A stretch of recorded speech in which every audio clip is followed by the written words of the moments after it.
Komplex gazdasági elemzés egy 10 fős iráni nagycsalád éves élelmiszer önellátásáról.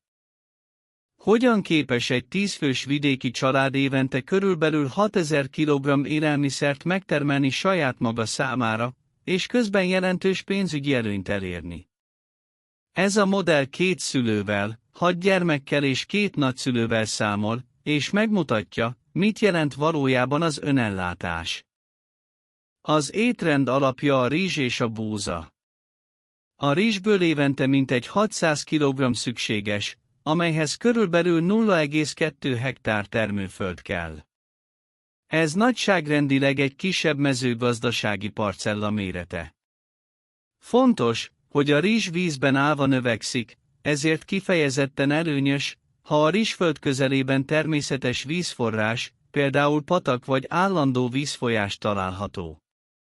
Szárazabb területeken a rizs termesztése kevésbé hatékony, ilyenkor búza, árpa vagy más, kisebb vízigényű növények válthatják ki, ami egyben csökkenti a vízellátás ingadozásából adódó hatásokat is.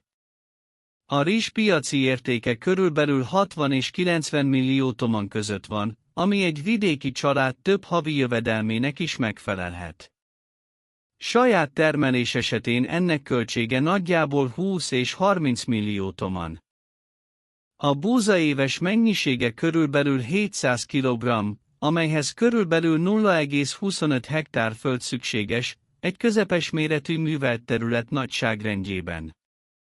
Piaci értéke mintegy 35 és 50 millió toman, saját előállítás esetén körülbelül 15 és 20 millió toman. A búza előnye, hogy kedvezőtlenebb években is viszonylag stabil termést adhat, ami hozzájárul a rendszer kiegyensúlyozottságához.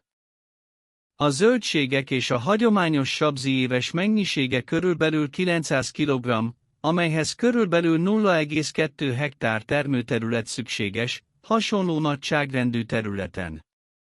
Piaci értékük elérheti a 90 és 120 millió toman szintet, ami sok család teljes éves élelmiszerköltségének felel meg, míg saját termelésnél ez nagyjából 30 és 50 millió toman költséget jelent, különösen akkor, ha az öntözés egyenletesen biztosított vagy részben szabályozható.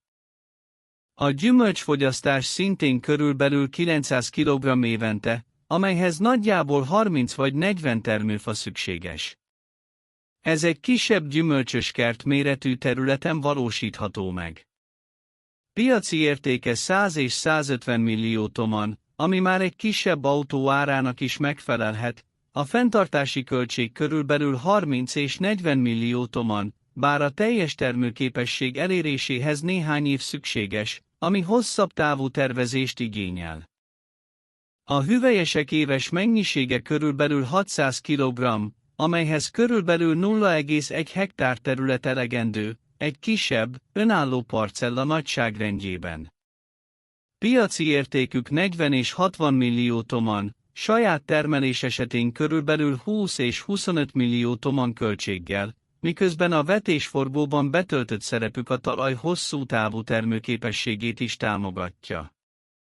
A csirkehús éves mennyisége körülbelül 380 kg, amihez körülbelül 200 csirke tartása szükséges.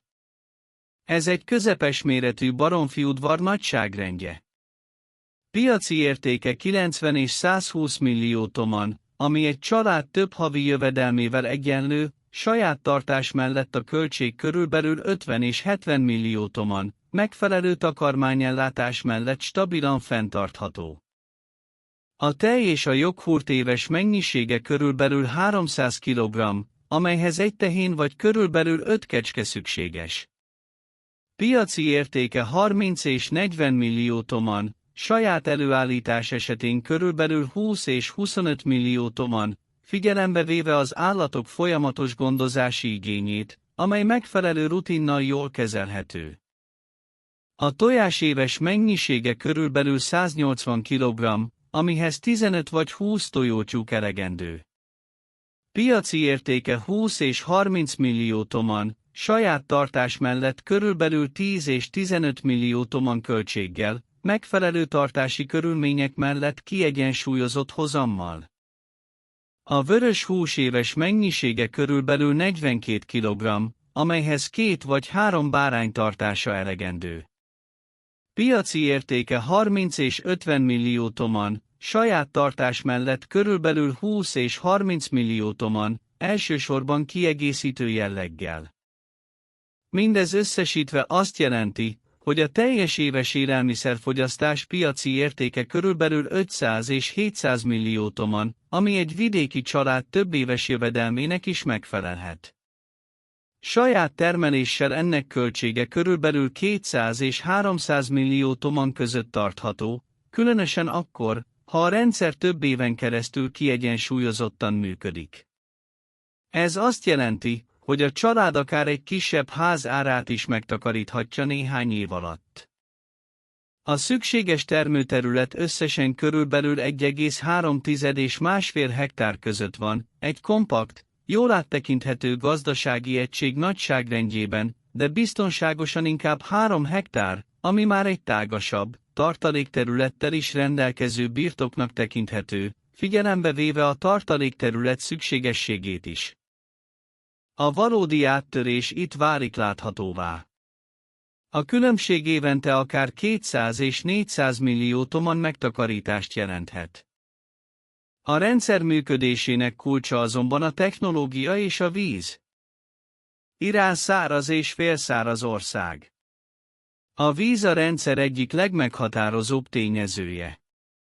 A mezőgazdaság a víz akár 90%-át használja.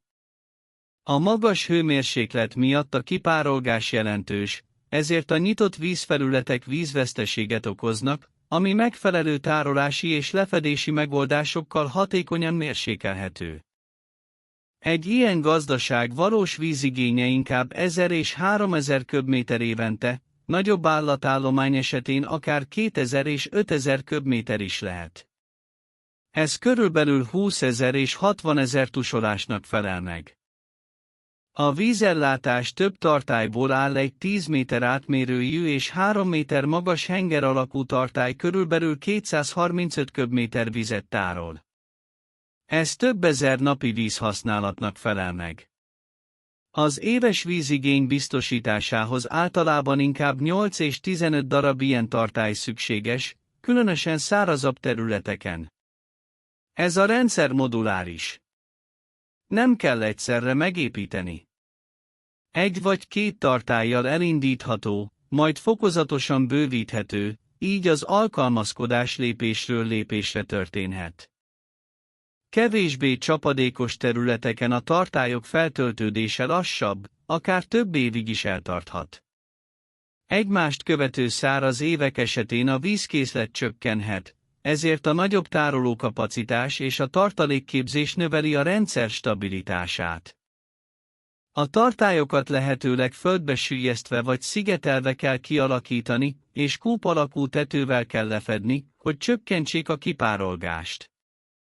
Ha a tartályok magasabban helyezkednek el, a gravitáció biztosítja a víznyomást, ami csökkenti az energiaigényt. A vízgyűjtő terület ideális esetben több hektár, de a valóságban gyakran kisebb, ezért sok helyen kiegészítő vízforrás bevonása is indokolt a hosszú távú biztonság érdekében. Ebben a rendszerben a víz nem egyszerű erőforrás, hanem élő bankbetét. Az energiaellátást napelemes rendszer biztosítja. Körülbelül 30 darab panel szükséges. Ez egy családi ház tetőfelületének felel meg. A rendszer napi 50 és 80 kWh energiát termel. Az energiatermelés szezonálisan változik. Télen akár a felére is visszaeshet, vagyis a napi termelés 30 és 50 kWh-ra csökkenhet. Ez elsősorban alapvető háztartási igények ellátására elegendő. Ilyen a világítás, a kommunikáció és a kisebb elektromos eszközök működtetése.